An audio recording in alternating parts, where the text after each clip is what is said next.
বাংলাদেশের দুর্বল ব্যাংক কিনতে চীনা দূতাবাসের প্রস্তাব চায়না চেম্বারে। বৈদেশিক মুদ্রা বাজারে চাপ কমবে ডলারের ওপর।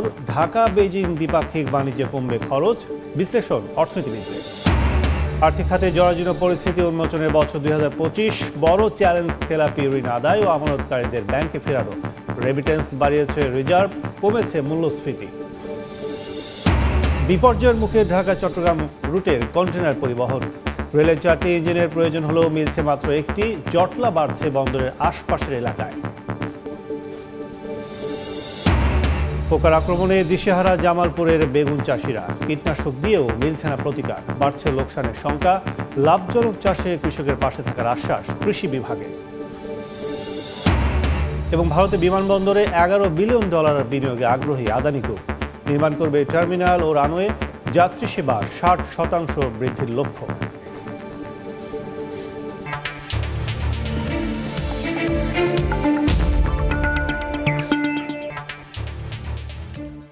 দেখছিলেন শিরোনাম। আমন্ত্রণ জানাচ্ছি দেশ ও দেশের বাইরের অর্থ বাণিজ্যের নানা খবর নিয়ে আমাদের নিয়মিত আয়োজন এ সময়ের বাণিজ্যে। আপনাদের সঙ্গে আছি আমি কাজল আব্দুল্লাহ। উন্নয়ন সহযোগীর পাশাপাশি বাংলাদেশের দ্বিপাক্ষিক বাণিজ্যের শীর্ষ রফতানিকারক দেশ চীন। দেশটি থেকে প্রতি বছর প্রায় 2.5 লাখ কোটি টাকার পণ্য আমদানি করে বাংলাদেশ। অথচ আর্থিক লেনদেনে দেশে নেই কোনো চীনা ব্যাংক। ব্যয় কমাতে চীনা ব্যাংকিং চালুর দাবি ব্যবসায়ীদের। এমন প্রেক্ষাপটে দ্বিপাক্ষিক বাণিজ্য সহজ করতে বাংলাদেশের দুর্বল কোনো ব্যাংক কিনে নিতে চায়না দূতাবাসে প্রস্তাব দিয়েছে বাংলাদেশ চায়না চেম্বার।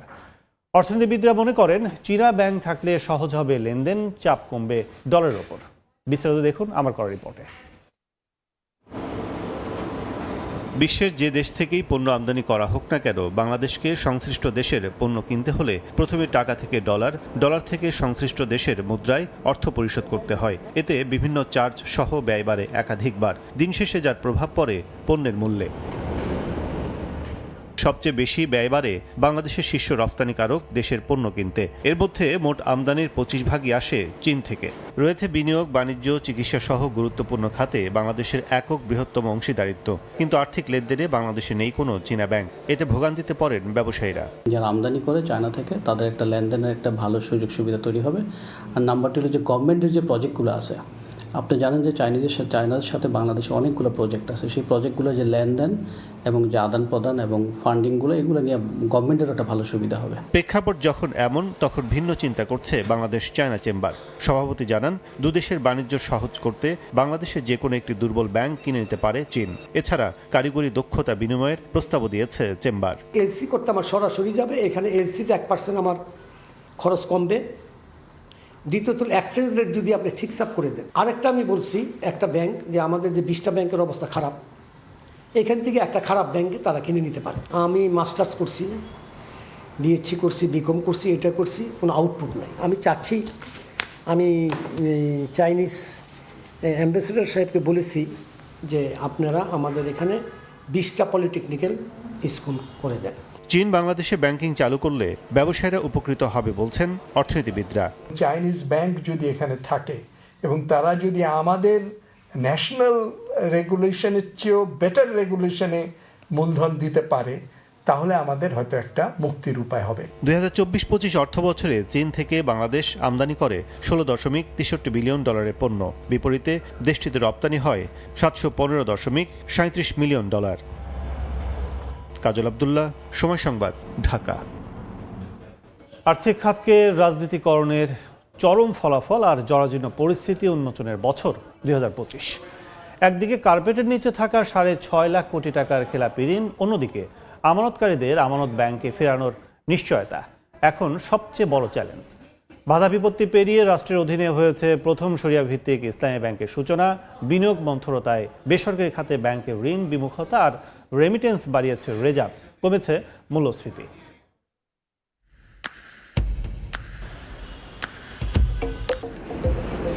এই প্রথম সরকারের ঝুলিতে যুক্ত হয়েছে একটি ইসলামী ব্যাংক। একই সাথে 5টি ইসলামী ব্যাংকের অবসায়নও ঘটেছে। বছরের সবচেয়ে আলোচিত ব্যাংকটি দ্বিধাদ্বন্দ্ব কাটিয়ে 20,000 কোটি টাকা মূলধন যোগান দিয়ে সম্মিলিত ইসলামী ব্যাংক নামে যাত্রা শুরু করে। 75 লাখ আমানতকারী আর 1,47,000 কোটি টাকা খেলাপি ঋণের চাপ নিয়ে। প্রথমে এটা সরকারি ব্যাংক, কাজে কারোর কোনো ভয়ের কিছু নাই। রাজনৈতিক বিবেচনায় ছাড় দেয়ায় বছর শেষে 6.5 লাখ কোটি টাকার খেলাপি ঋণ নিয়ে বিব্রত ব্যাংক খাত। দুদফায় বিশেষ নীতি সহায়তায় ঋণ খেলাপির তালিকা থেকে নাম কাটাতে ও নির্বাচনী ছাড়পত্র পেতে হাজার খানেক রাজনৈতিক ব্যক্তি, শিল্পগোষ্ঠী ও ব্যবসায়ী বাংলাদেশ ব্যাংকের দুয়ারে। ফলে খেলাপি অর্থ ব্যাংকে ফেরানোর দৌড় নতুন বছরে ব্যাংকগুলোকে পরীক্ষায় রাখবে। এস আলম সহ খেলাপিদের সম্পদ জব্দ করা ও অর্থ পুনরুদ্ধারের চ্যালেঞ্জের সাথে যোগ হবে পাচার হওয়া অর্থ ফেরত আনার চ্যালেঞ্জ। এদিকে সংস্কারের মৌসুম জুড়েই মূল্যস্ফীতি নিয়ন্ত্রণে নীতি সুদের হারে কঠোর অবস্থানে ছিল বাংলাদেশ ব্যাংক। 10.89% দিয়ে শুরু হওয়া মূল্যস্ফীতির বছর শেষ প্রান্তে দাঁড়ায় 8.29%। সুদের হারের কঠোরতা ও রাজনৈতিক সরকারের অপেক্ষার ফলে প্রাইভেট সেক্টর ক্রেডিট গ্রোথ রেটে ছিল টানা পতনমুখী। 2025-এ ব্যাংক খাতের ধারাবাহিকতা এগিয়ে রেখেছে রেমিটেন্স যোদ্ধারা। ফলে বাজারে ডলারের তারল্য বেড়ে যাওয়া ঠেকাতে $2.87 বিলিয়ন তুলে নেয় কেন্দ্রীয় ব্যাংক। এতে রিজার্ভ ছাড়িয়ে যায় $27.87 বিলিয়ন। 2025-এ এসএমই খাতে ঋণ ছাড়ে লক্ষ্য পূরণ করতে পারেনি বেশিরভাগ ব্যাংক। ফলে ডিজিটাল ব্যাংকিংয়ের জন্য আবেদন করা প্রতিষ্ঠানগুলোকে মাইক্রোক্রেডিটের সক্ষমতার পরীক্ষায় ফেলে দিবে নিঃসন্দেহে। চলতি বছর সীমিত ও নিয়ম রক্ষার বাজেটের অর্থ যোগানে ব্যাংক ঋণ কমিয়ে ট্রেজারি বন্ডে ঝুঁকেছে সরকার। তবে নতুন সরকার আসলে পাওয়া যাবে প্রত্যাশিত IMF-এর 2 কিস্তি। ব্যাংক খাতে সুশাসন নিশ্চিতে ব্যাংকের সংকটকালীন পুনরুদ্ধার বা অবসানের প্রক্রিয়া সহজ করতে ব্যাংক রেজুলেশন অধ্যাদেশ 2025 ও আমানত বীমা 1 লাখ টাকা থেকে বাড়িয়ে 2 লাখ করার সিদ্ধান্ত নেওয়া হয় আমানতকারীদের স্বার্থে। সিলিয়া সুলতানা, সময় সংবাদ, ঢাকা। দর্শক, আর্থিক খাত এবং চীনা ব্যাংক সবকিছু মিলিয়ে আজকে আমাদের সাথে আলোচনার জন্য স্টুডিওতে উপস্থিত হয়েছেন Bangladesh China chamber of commerce and ইন্ডাস্ট্রির সভাপতি মোহাম্মদ খোরশেদ আলম। জনাব খোরশেদ আলম, আপনাকে স্বাগত জানাচ্ছি। আপনাকে ধন্যবাদ। আমরা শুরুতে একটু জানতে চাই, সেটা হচ্ছে যে চীন আমাদের দীর্ঘদিনের উন্নয়ন সহযোগী বন্ধু এবং রপ্তানিকারক দেশ হিসেবে শীর্ষে, যেটা আমরা প্রতিদিন দেখলাম। সেক্ষেত্রে আপনারা নতুন যারা ম্যানেজমেন্ট এসেছেন দীর্ঘ 15 বছরের জটলা শেষ করে, এই ম্যানেজমেন্ট কতটুকু কাজ করছেন চীনের সাথে? ধন্যবাদ আপনাকে। দেখেন, আমরা এসেছি এরকম একটা সময় যখন আমাদের বাংলাদেশের অর্থনীতির অবস্থা খুবই নড়বড়ে। এই সময়ের ভিতরে আমরা এখানে দায়িত্ব নিয়েছি। তো দায়িত্ব নেওয়ার পরে আমরা কিছু আমাদের নিজস্ব পলিসি আমরা চিন্তা ভাবনা করেছি যে আমাদের কি কি কাজগুলো করলে বাংলাদেশের জন্য আমাদের উন্নতি হবে, অর্থনৈতিক উন্নতি করার জন্য আমরা চিন্তা ভাবনা করেছি। এটার উপরে আমরা একটা কমিটি করেছি। আমার একটা কমিটি করে তাদের সঙ্গে বিভিন্ন জনের পরামর্শ নিয়ে আমরা একটা চিন্তা ভাবনা করতেছি যে এই 5-6টা জিনিস যদি আপাতত আমরা নিতে পারি, আমাদের সামান্য কিছু হইলেও আমাদের অর্থনীতির উন্নতি হবে।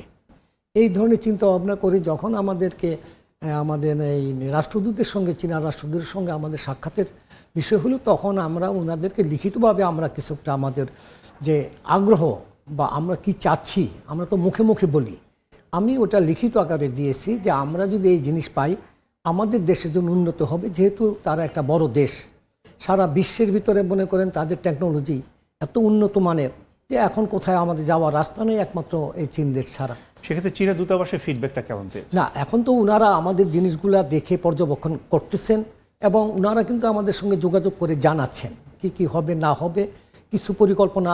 এটা তো ধরেন একদিনের ব্যাপার না, এগুলো তারা তাদের সেন্ট্রালে আলোচনা করবে। তবে আমরা আশা করি হয়তো আমরা যে প্রস্তাব দিয়েছি তার ভিতরে 2-4টা আমরা পাবো, এতে আমাদের আমরা আশা ব্যক্ত করি। বাংলাদেশে ব্যাংক কিনে নেওয়ার চেয়ে চীনা কোনো ব্যাংকের শাখা বাংলাদেশে প্রতিস্থাপন করা, ওপেন করা, এটা কতটুকু সহজ মনে করেন? না, আসলে ধরেন দেখেন, আপনি তো বলেছেন একটু আগে আপনাদের সংবাদে যে চীন বাংলাদেশে প্রায় $16.8 বিলিয়ন এক্সপোর্ট করে। রাইট। আমরা করি কত মনে করেন 7.5 মিলিয়ন। হ্যাঁ, তো এখন 750 মিলিয়ন। তো এখন যদি এই অবস্থায় দেখেন, ছোট ছোট দেশ মনে করেন শ্রীলঙ্কার মতো দেশ, তার একটা ব্যাংক আছে, বিভিন্ন দেশের ব্যাংক আছে, কিন্তু চীন এত বড় একটা দেশ হয়ে আমাদের দেশে কেন ব্যাংক নাই? এটা কিন্তু যদি ব্যাংকটা আমাদের এখানে একটা থাকতো, আমরা কিন্তু বহু দিক থেকে একটা উপকার পেতাম। যেমন একটা বলা যায়, দেখেন চীনের তো ওদের অর্থনৈতিক অবস্থা ভালো, তাদের একটা ব্যাংক যদি নিজস্ব ফান্ড নিয়ে এখানে আসে, তারা কিন্তু আমাদেরও ফাইন্যান্স করতে পারে। আচ্ছা, যেসব ফ্যাক্টরিগুলো মনে করেন আমরা এখন অর্থনীতি বা আমাদের ওয়ার্কিং ক্যাপিটালের জন্য আমরা ব্যাংকের দ্বারে দ্বারে ঘুরতেছি এই কারণে যে আমাদের ব্যাংকের কাছে এখন ওই ধরনের ফান্ড নাই যে আমাদের দিয়ে সাহায্য করবে। টেকনোলজি ট্রান্সফারের ক্ষেত্রে, দক্ষতা উন্নয়নের ক্ষেত্রে আমাদের যুব সমাজ তো হিউজ পরিমাণ একটা পরিসংখ্যান আছে, তাদের জন্য আসলে চীন কতটা ভূমিকা রাখতে পারে? না, ওনারা কিন্তু বিশেষভাবে আগ্রহী বিভিন্ন প্রভিন্স থেকে। আমি আপনাকে বলি, চীন দেশে হয়েছে কি, তাদের বিভিন্ন প্রভিন্সে বিভিন্ন জিনিসগুলা তারা একটার উপরে ভালো যেগুলা তারা আমাদের সাথে আসতেছে, আমাদের এসে প্রস্তাব দিচ্ছে। যে যেমন কিছুদিন আগে আসছে, তারা বলতেছে বাংলাদেশে চীন দেশের একটা ভালো হসপিটাল দরকার, আমরা তোমাদের সাহায্য করতে চাই। তাদের উদ্দেশ্য কি, যে আমাদের সাহায্য করার জন্য তারা একটা হসপিটাল করতে চায়।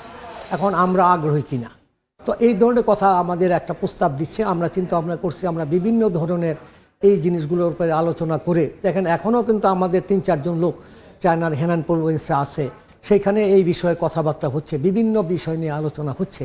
আমরা কিন্তু আগের মতো বসে থেকে এই চেম্বারকে চালাচ্ছি না, আমরা অ্যাক্টিভলি আমরা চাচ্ছি আমাদের বাংলাদেশের জন্য কিছু অবদান যাতে আমরা রেখে যেতে পারি, এই জন্য আমরা কাজ করে যাচ্ছি। আমরা জানতে চাই 2025 সালে যে অর্থনৈতিক ম্যারাথনের মধ্য দিয়ে আমরা গেলাম, গত 15 বছরের জটলা এই আর্থিক খাতের উপর পড়েছে, সেই প্রেক্ষাপটে এখন কি মনে হচ্ছে বেসরকারি খাতে আপনারা যারা ব্যবসায়ী রয়েছেন তাদের কি অবস্থা, মার্কেটের সবকিছু সিনারিও কি অবস্থা? আমি বিশেষ করে টেক্সটাইলের সঙ্গে জড়িত। যদি টেক্সটাইলের কথা বলি তাহলে আমি বলবো যে আমার 53 বছর বয়স এই টেক্সটাইলে আমি জড়িত, আমি এরকম চরম অবস্থা কখনো দেখিনি।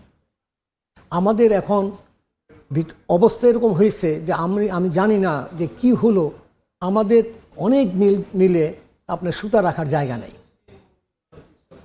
যার জন্য যেমন আমি আমার বলি 15 তারিখে আমার মিল আমি 30% বন্ধ করে দিয়ে আসছি।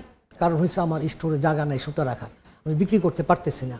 আমাকে 5 তারিখে বেতন দিতে হবে, আমাকে 5 তারিখে গ্যাস বিল দিতে হবে, বিদ্যুৎ বিল আমি কোথায় থেকে দিব? আমি তো উৎপন্ন করে শুধু যদি আমি স্টোর ভরে রাখি, এটা কিন্তু ব্যবসার নিয়ম না। ব্যবসাতে লাভ হবে লোকসান হবে, কিন্তু আসলে বিক্রি হচ্ছে না। কেন বিক্রি হচ্ছে না, এইটাও আমরা অনেক কিছু রিসার্চ করেছি।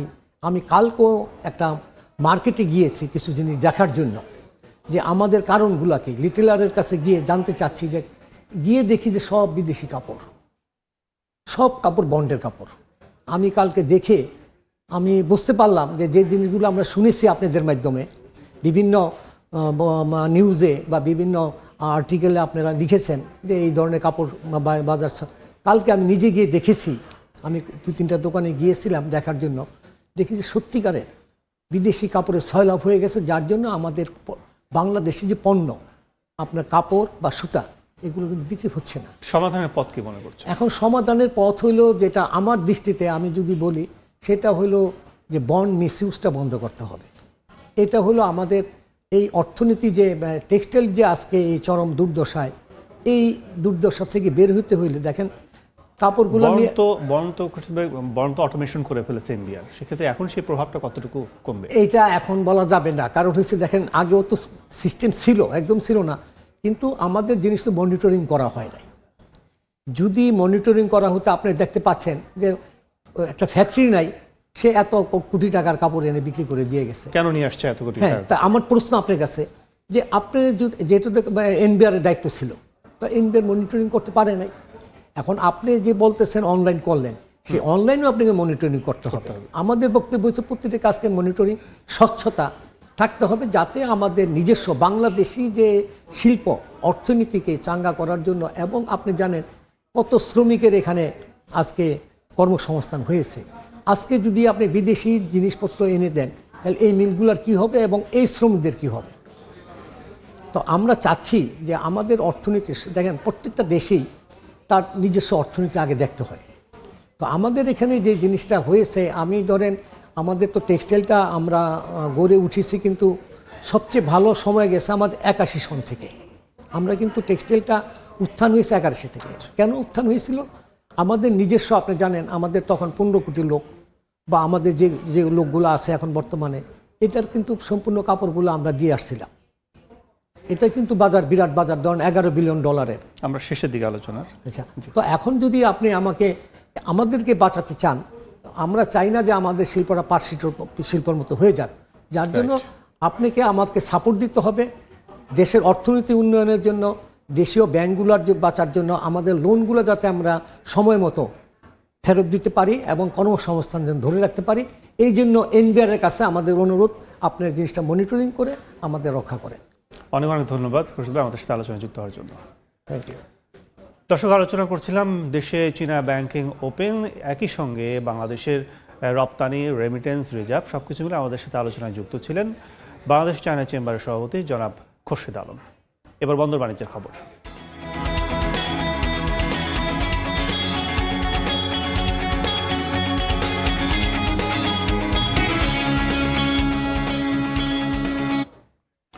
হিলি স্থলবন্দর দিয়ে ভারত থেকে পেঁয়াজের আমদানি বাড়ায়, কমছে দাম।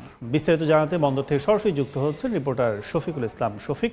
সরাসরি চলে যাচ্ছে তার কাছে।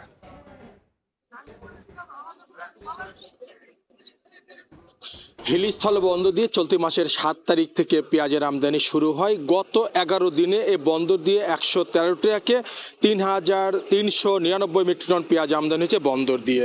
পেঁয়াজের আমদানি বাড়ছে, সে সাথে পেঁয়াজের দামটাও কিন্তু সহনীয় পর্যায়ে চলে আসছে।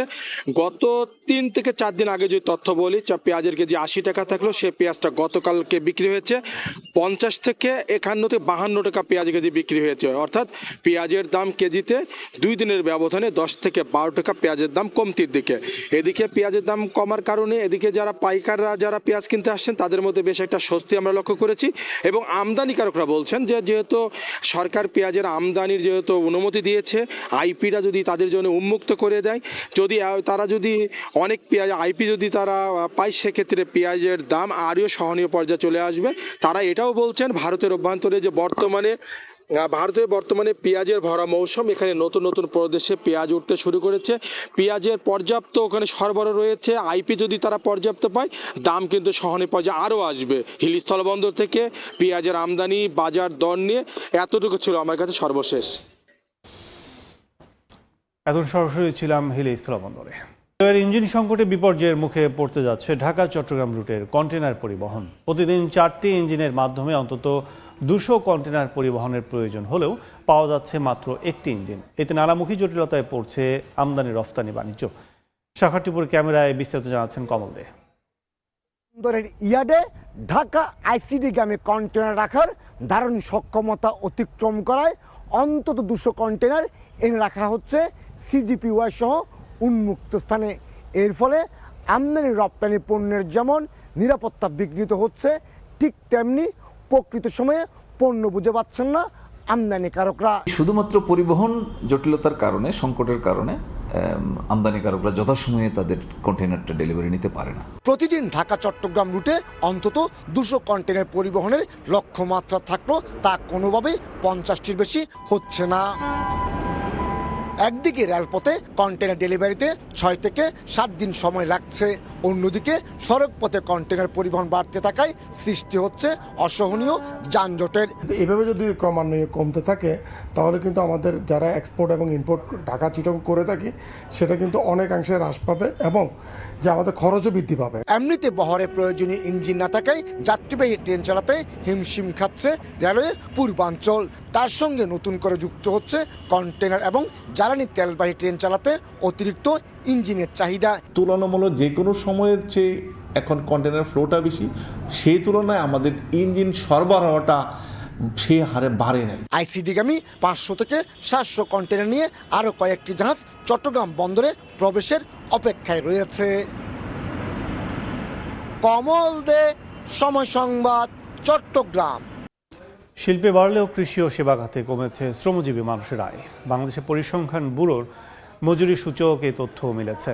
মাসিক প্রতিবেদন বলছে চলতি বছরের প্রথম মাসে শিল্প খাতে মজুরি বৃদ্ধির হার ছিল 7.80%, যা বেড়ে নভেম্বরে হয়েছে 7.86%। যদিও এই সময় সেবা খাতের মজুরি বৃদ্ধির হার 8.44 থেকে নভেম্বরে নেমেছে 8.22%, আর কৃষিতে 8.41% কমে নভেম্বরে হয়েছে 8.14%। তথ্য বলছে গেল বছর জানুয়ারির তুলনায় নভেম্বরে মজুরি বৃদ্ধির হার বেড়েছিল।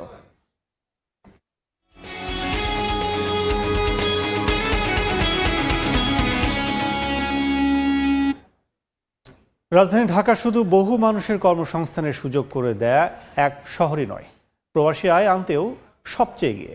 এর 5 ভাগের 1 ভাগ আয় নিয়ে দ্বিতীয় অবস্থানে রয়েছে বন্দরনগরী চট্টগ্রাম। বাংলাদেশ ব্যাংকের মাসিক পরিসংখ্যান বলছে প্রবাসী আয়ের হিসেবে তৃতীয় অবস্থানে কুমিল্লা। জাদুর শহর খ্যাত ঢাকা যেমন লাখ লাখ মানুষের কর্মসংস্থানের সুযোগ করে দিয়েছে, তেমনি প্রবাসী আয় ঘরে তুলতেও সবচেয়ে বেশি এগিয়ে এই ঢাকা জেলা। গেল নভেম্বর পর্যন্ত চলতি অর্থবছরের প্রথম 5 মাসে দেশে এসেছে 1,303 কোটি 73 লাখ ডলার প্রবাসী আয়। গত বছর একই সময়ে এসেছিল 1,113 কোটি 71 লাখ ডলার। অর্থাৎ বছর ব্যবধানে এবার 5 মাসে প্রবাসী আয় বেড়েছে 190 কোটি ডলার। জেলাভিত্তিক হিসাবে এ সময় সবচেয়ে বেশি প্রবাসী আয় এসেছে ঢাকায়, যার পরিমাণ 513 কোটি 62 লাখ ডলার। 5 মাসের মধ্যে 4 মাসেই এসেছে 100 কোটির বেশি করে। সর্বনিম্ন 92 কোটি 19 লাখ ডলার এসেছে অক্টোবরে। 103 কোটি 55 লাখ ডলার নিয়ে দ্বিতীয় অবস্থানে রয়েছে চট্টগ্রাম জেলা। সবচেয়ে বেশি 26 কোটি 41 লাখ ডলার এসেছে নভেম্বরে, আর জুলাইয়ে এসেছে সবচেয়ে কম 16 কোটি 54 লাখ ডলার। তৃতীয় অবস্থানে থাকা কুমিল্লা জেলায় এসেছে 69 কোটি 66 লাখ ডলার। আগস্টে এসেছে সবচেয়ে কম 11 কোটি 40 লাখ ডলার। এরপরে ধারাবাহিকভাবে বেড়ে নভেম্বরে এসেছে সর্বোচ্চ 16 কোটি 65 লাখ ডলার। চতুর্থ অবস্থানে থাকা সিলেটে এসেছে 55 কোটি 25 লাখ ডলার। নিয়মিত উত্থান পতনে এ জেলায় সর্বনিম্ন 9 কোটি 35 লাখ ডলার এসেছে আগস্টে, আর সর্বোচ্চ 12 কোটি 5 লাখ ডলার এসেছে নভেম্বরে। নোয়াখালীতে এসেছে 39 কোটি 16 লাখ ডলার। সেখানে সর্বনিম্ন 7 কোটি ডলার এসেছে আগস্টে, আর সর্বোচ্চ 8.5 কোটি ডলারের বেশি এসেছে সেপ্টেম্বরে। কামরুল হাসান সবুজ, সময় সংবাদ, ঢাকা। 40 বছর ধরে অসংখ্য খুশির মিছিলে ছিল আইডিএলসি, থাকবে আগামীতেও। বাংলাদেশ হোন্ডা প্রাইভেট লিমিটেড বাজার নিয়ে এলো অল নিউ হোন্ডা NX 200। শনিবার রাজধানীর কুড়িলে বসুন্ধরা কনভেনশন সেন্টারে এক অনুষ্ঠানের আয়োজন করা হয়। সেখানে উপস্থিত ছিলেন বাংলাদেশ হোন্ডা প্রাইভেট লিমিটেডের ব্যবস্থাপনা পরিচালক ও প্রধান নির্বাহী কর্মকর্তা সুষুমু মারিসাওয়া, প্রধান বিপণন কর্মকর্তা শাহ মোহাম্মদ আশিকুর রহমান সহ প্রতিষ্ঠানটির ঊর্ধ্বতন কর্মকর্তারাও। 3,15,000 টাকা মূল্যের নতুন এই মোটরসাইকেলে রয়েছে দুটি আকর্ষণীয় রং, রেডিয়ান্ট রেড মেটালিক ও পার্ল ইগনিয়াক ব্ল্যাক। দেশের সব ডিলার শোরুমে পাওয়া যাবে অল নিউ হোন্ডা NX 200। দেখছেন এ সময় বাণিজ্য।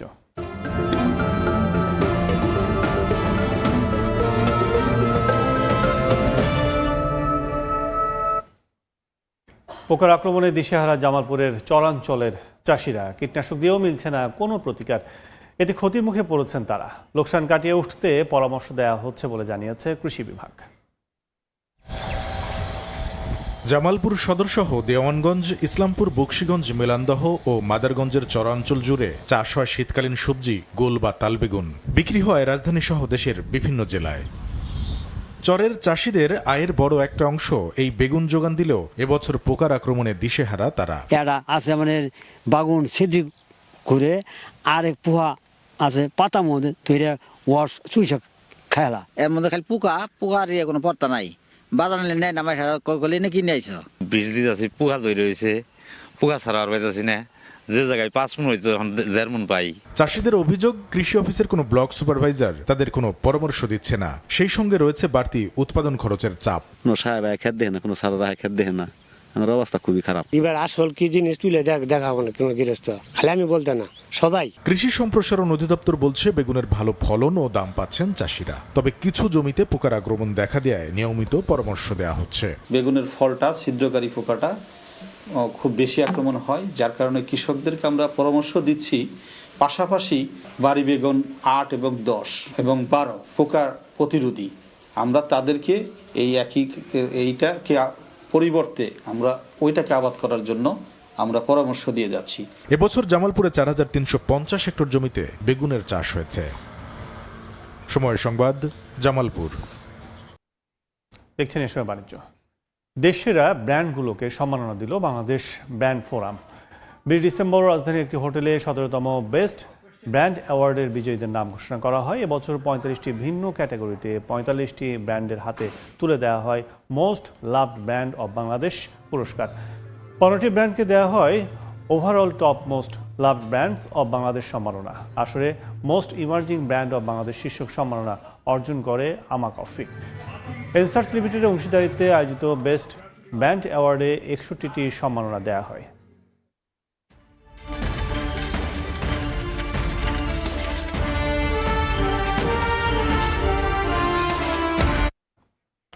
ফেডারেল রিজার্ভের সুদহার আরও কমানোর প্রত্যাশায় বিশ্ববাজারে বেড়েছে স্বর্ণ ও রূপার দাম। চাহিদা বাড়ায় বেড়েছে আরেক মূল্যবান ধাতু প্লাটিনামের দামও। মার্কিন কেন্দ্রীয় ব্যাংক ফেডারেল রিজার্ভ সুদ হার আরও কমাতে পারে এমন প্রত্যাশাকে সামনে রেখে গেল সপ্তাহ শেষে বেড়েছে স্বর্ণের দাম। শুক্রবার প্রতি ট্রয় আউন্সের দাম 0.27% বেড়ে দাঁড়িয়েছে $4,342। সপ্তাহ ব্যবধানে দাম বেড়েছে 1.04%। চলতি বছর দাম বেড়েছে 65.84%। একই দিন রূপার দাম রেকর্ড উচ্চতায় পৌঁছে। বিনিয়োগের চাহিদা বাড়ার পাশাপাশি সরবরাহ বাড়ার কারণেই এই ধাতুর দাম ঊর্ধ্বমুখী। প্রতি ট্রয় আউন্সের দাম 2.58% বেড়ে $67.13 দাঁড়িয়েছে। এক সপ্তাহ ব্যবধানে দাম বেড়েছে 8.27%। আর চলতি বছর এ পর্যন্ত দাম বেড়েছে 132.84%। বিনিয়োগকারীদের চাহিদা বাড়ায় বাড়ছে আরেক মূল্যবান ধাতু প্লাটিনামের দামও। প্রতি ট্রয় আউন্সের দাম 2.98% বেড়ে দাঁড়িয়েছে $2008। সপ্তাহ ব্যবধানে দাম বেড়েছে 14.31%। চলতি বছর দাম বেড়েছে 124.63%। ইয়ানুর শিফাত, সময় সংবাদ। দেখছেন এসব বাণিজ্য। 2030 সালের মধ্যে ভারতের বিমানবন্দরে $1,100 কোটি বিনিয়োগ করতে চায় আদানি গ্রুপ। এর আওতায় নতুন টার্মিনাল, ট্যাক্সিওয়ে ও রানওয়ে নির্মাণ করবে প্রতিষ্ঠানটি। এতে যাত্রী সেবার 60% পর্যন্ত বাড়তে পারে বলে ধারণা করা হচ্ছে। আকাশপথে নিজেদের নিয়ন্ত্রণ বাড়াতে ভারতের বিমানবন্দরগুলোতে বড় ধরনের বিনিয়োগ করতে চায় আদানি গ্রুপ। এরই মধ্যে প্রতিষ্ঠানটির ওপর 7টি বিমানবন্দর পরিচালনার দায়িত্ব থাকলেও নতুন করে আরও 11টি বিমানবন্দরে বিনিয়োগ করতে চায় তারা। এর ফলে আগামী 5 বছরে 11টি বেসামরিক বিমানবন্দরের অবকাঠামো খাতে $1,100 কোটি বিনিয়োগের বড় পরিকল্পনা নিয়ে দরপত্র করছে গৌতম আদানির প্রতিষ্ঠানটি। এর আওতায় টার্মিনাল, ট্যাক্সিওয়ে ও রানওয়ে নির্মাণ করা হবে বলে জানিয়েছে তারা। এতে যাত্রী সেবা 60% পর্যন্ত বাড়তে পারে বলে ধারণা করা হচ্ছে। বর্তমানে দেশটিতে 163টি বিমানবন্দর থাকলেও 2047 সালের মধ্যে 350 থেকে 400টি বিমানবন্দর স্থাপনের লক্ষ্য রয়েছে ভারত সরকারের। এরই অংশ হিসেবে চলতি বছর অমৃতসর ও বেনারস সহ 11টি বিমানবন্দর ইজারা দেওয়ার পরিকল্পনা ঘোষণা দেয় মোদী প্রশাসন। অন্তরা সেন, সময় সংবাদ। এই ছিল এই সময় বাণিজ্যে। দুপুর 12টার সময় সংবাদের সঙ্গে থাকবেন রোজা চৌধুরী। ধন্যবাদ। দুপুর 12টার সময় সংবাদ নিয়ে আসছে কিছুক্ষণ পর। সঙ্গে থাকুন সময়।